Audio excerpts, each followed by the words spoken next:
Yo, face. Show your face, please, with sugar on top.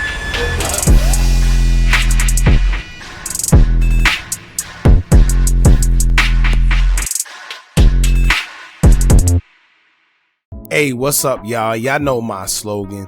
I don't know it all,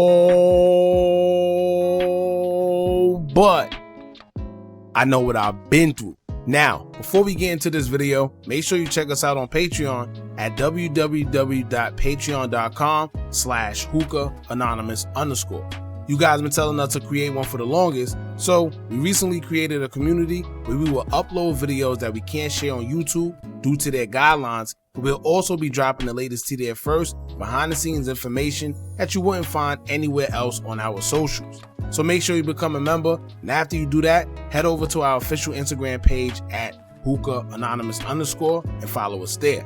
Now without further ado, let's get into what you guys came here to see. Now, it's one thing to have involvement in taking somebody's life, then it's another thing to be accused of backdooring someone, but it's another thing to sit there and be the reason behind someone's passing because you backdoored them, and then you're getting on social media and trolling about it.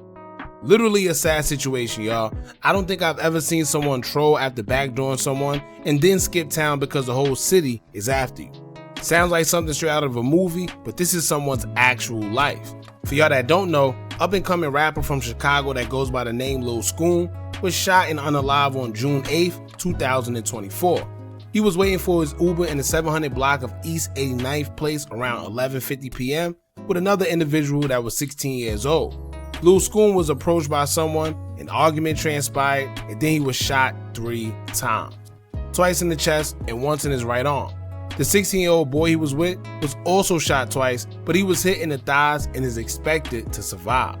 Now at the time when everything first happened, nobody knew who did what on social media, and everyone ran with the typical he was unalive by his op story.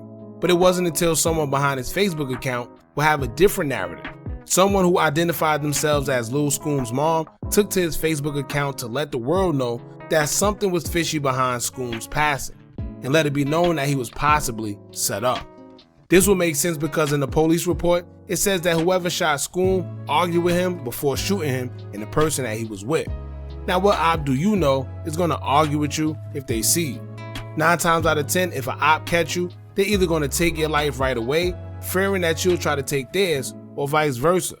It really isn't no time to argue. So when the mother spoke from Scoom's account stating that he was possibly set up, it all started to make sense whether you wanted to believe her or not. Then suddenly, it would come out that a female by the name of Nene was a person of interest when it comes to setting Scoom up because she was the last person around him before losing his life, followed by another person who actually braided his hair. At first it was all allegations and speculation, but that was until social media would get a hold of a few text messages alleging that it was the girl Nene admitting to setting Lil Scoom up and asking for money to get to the airport to get out of Chicago because people had found out that she was behind Lil Scoom's demise. Check this out.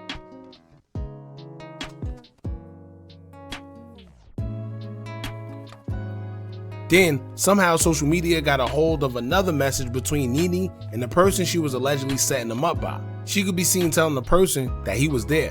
Check this out. Now the person behind Scoom's Facebook account would say that before he passed, he texted his mother stating that he didn't feel right. The post would say, quote, "Hi everyone, I'm Mama Scoom. All the laughs and jokes I accept because me and my baby had talks about this. He wasn't afraid, but one thing for sure, my baby called before he left saying he ain't feel right. I love you son, forever and after this life." Now despite some people feeling like whoever behind the account ain't really his mom, it must be some truth to what the person is saying because before it was made known that he was leaving from getting his hair braided, this post was made about him not feeling right before he left. So if the person didn't know what they were talking about, how else would they know to say that he said he ain't feel right before he quote unquote left? How would the person know that he was leaving anywhere if the information wasn't made known beforehand? Now here's a girl by the name of Journey who the house actually belonged to that Scoom was in because he was going there to actually see her to get his hair braided. She's speaking out because people have accused her of being a part of the whole setup, but she's stating that she had no involvement. Scoom comes to her house all the time, but it just so happens that things were a little weird this time because the Nene girl was there. In one post, Journey would say, quote, "Yes, Scoom came over there. Scoom always came to my ish, never had a problem. What we talking about? He came because he kept talking about he want me to braid his hair so his ish can grow out. You can ask him, homie, on my line, I can die right now. What the F? She texts this ish while she's sneaking on her phone, sneaking in the bathroom on the phone, and ish, we kept trying to see what was to her. Is y'all finna catch that for her? Oh, okay, F on." Then in another post, Journey would say, quote, "I really let an outsider come around and destroy that bond we had, the trust we had, the love we had, the everything, gang. Like, this is so scary and sad. I'm so mad and in disbelief. I don't know who to trust, who not to trust. Like, if you was here at school, this wouldn't be happening. People who know you didn't play about me and I didn't play about you. All this ish they saying, I know you looking down like damn, cause you know this ish not true. I just wish you was here safe and sound. I wish I could rewind time back or something. This is so bogus. Like, only me and you know the bond we had, gang. And I'm forever grateful for this ish. You know it's more love than anything over here. Assyrian forever and ever. I don't need no sympathy or none from nobody. I don't need nobody speaking for me or nothing." So it seems like she's trying to put everything on the Nene girl, but Nene had a response of her own because she already admitted to being involved in setting them up. But she's pretty much trying to say that she wasn't alone doing so. She would take to her Facebook to say, quote, "Getting situated. Just got in the house. I got real messages and videos. Peace emoji. At Journey White, since you want to sit here and lie." Now here's what I personally think. It could be two ways. It was the girl's Journey's house, so I would say that she definitely probably had something to do with it. I don't think it was just Nene alone, and Nene seems to be adamant about having proof that Journey had a hand in everything as well. However, she's just trying to throw Nene under the bus. And it's even crazier to me that everyone's just admitting to having a hand in this and laughing about it as if a crime wasn't just committed. The girl Nene left Chicago, but she didn't leave the country. So just because she left Chicago doesn't mean that police can't find you. You literally just admitted to having involvement in a death on social media. Right? I don't know what's up with this new generation. Anyway, here's a few posts from Nene trolling and showing social media that she left Chicago and went somewhere else to escape what she did. Check this out.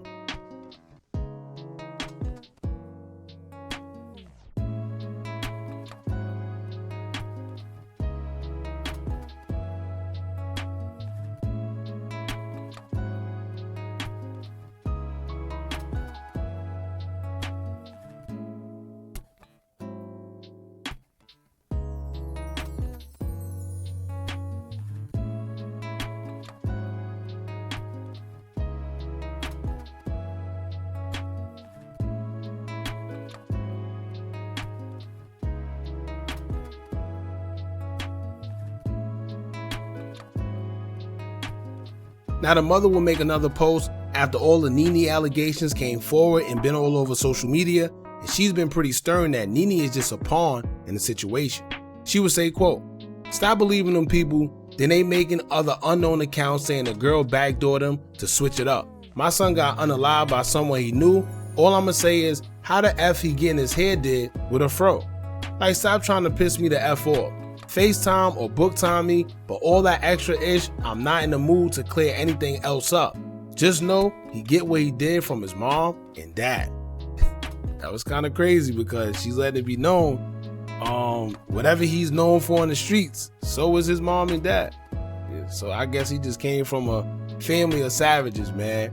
But in a nutshell, she's saying that it's not about him getting set up by females, and in fact, he was set up by someone close to him that started acting funny towards him before. Let me break it down. Everyone is paying attention to Nene, but it's clear that she didn't act alone. Yes, she may have been the one that dropped his location or alerted the guys of his whereabouts, but the real question is, who are the guys? I think that's what the mother is trying to say, because she's saying that the back door came from someone who was close to him, or so he thought. And we all know when women have a hand in backdooring anyone, it usually comes from someone who orchestrated it. It didn't just come from them. It don't just come from the women putting in the work themselves. It came from a higher up. You know, so I guess the mother is trying to tell people to take your focus off Nene and understand that it's bigger than her. Now, one thing about Chicago that most people don't know, yes, you see them warring with each other, but a lot of them are affiliated with each other somehow, some way. Some of these guys are even into it with their own family members because they're related but rep two different sets. You got guys who are literally biological brothers and first cousins who are ready to take each other's lives due to them repping a different block. And a lot of the times these guys be into it with each other, but they mutually know someone that they have respect for, so that causes them to put the foolishness to the side out of respect. But when that mutual person is no longer around or end up losing his life, it's no telling what may happen. We've seen this firsthand with FBG Duck, where he was the median between a lot of the guys on his side, and once he passed away, a lot of things just went downhill or went left. So backdooring is so high in Chicago because everyone is affiliated with each other in some way, and if you're not careful or put trust in the wrong individual, you can fall victim easily, very easily. And the sad part is you may never even see it coming because it comes from someone you thought that you could trust. And this is why I always say, even though guys, they do what they do in the street, but backdooring and setting somebody up is just totally whack, man. It's unfair. It's a disadvantage, but I guess there's no rules in the streets, right? It is what it is, man. Now, Brick Youngster is the one who posted and mentioned that Scoom was hanging with a bunch of hoods, and stuff like that is what could lead to exactly what happened to him. And why? Well, it's because you just around too much people and you never know who's who. You're too accessible and you never know who's affiliated with somebody that you may be into it with. Simple. Alright, now before I end the video, I want to point out a post that was made by Chicago Ghetto, shout out to them, because it made a lot of sense and does raise a lot of questions. The caption will say, quote, "This little Scoom story not adding up. He allegedly went with his homie to get his hair twisted in an Uber with no weapon. After they was done, he allegedly went outside with his friend to get in the Uber to leave when two shooters started shooting at him as he was getting into the Uber. So the Uber sped off with Lil Scoom's friend in the car and they left Lil Scoom. He never got to get in the Uber. Then the shooters shot at the police and got away. Lil Scoom went to see a girl named Journey and she had another girl there named Nene, and Nene is allegedly the one who dropped Lil Scoom's location. Alleged text message from Nene show her admitting to the setup and being scared afterwards. Now the girl needs $23 to skip town because people on her heels. People close to Lil Scoom say he was really backdoored by his own friends." Now, once again, that makes sense because we always see Lil Scoom with his weapon, and I highly doubt he will go somewhere, wherever it is, without one. You know, then a friend that's around, you don't really hear too much about that. Then I find it really weird that this girl would literally admit to a crime on social media and say, yeah, I backdoored him, making fun, jokes, going to a different place. It just doesn't make sense. But I'll leave that up to you guys. Let us know how y'all feel about this in the comments, man. I guess we just gotta wait and see what happens. Alright, don't forget to like, comment, share, and subscribe. Hit that bell so you're notified every time we drop new content. And remember, as long as you keep on watching, I'ma keep on dropping. And I'm out.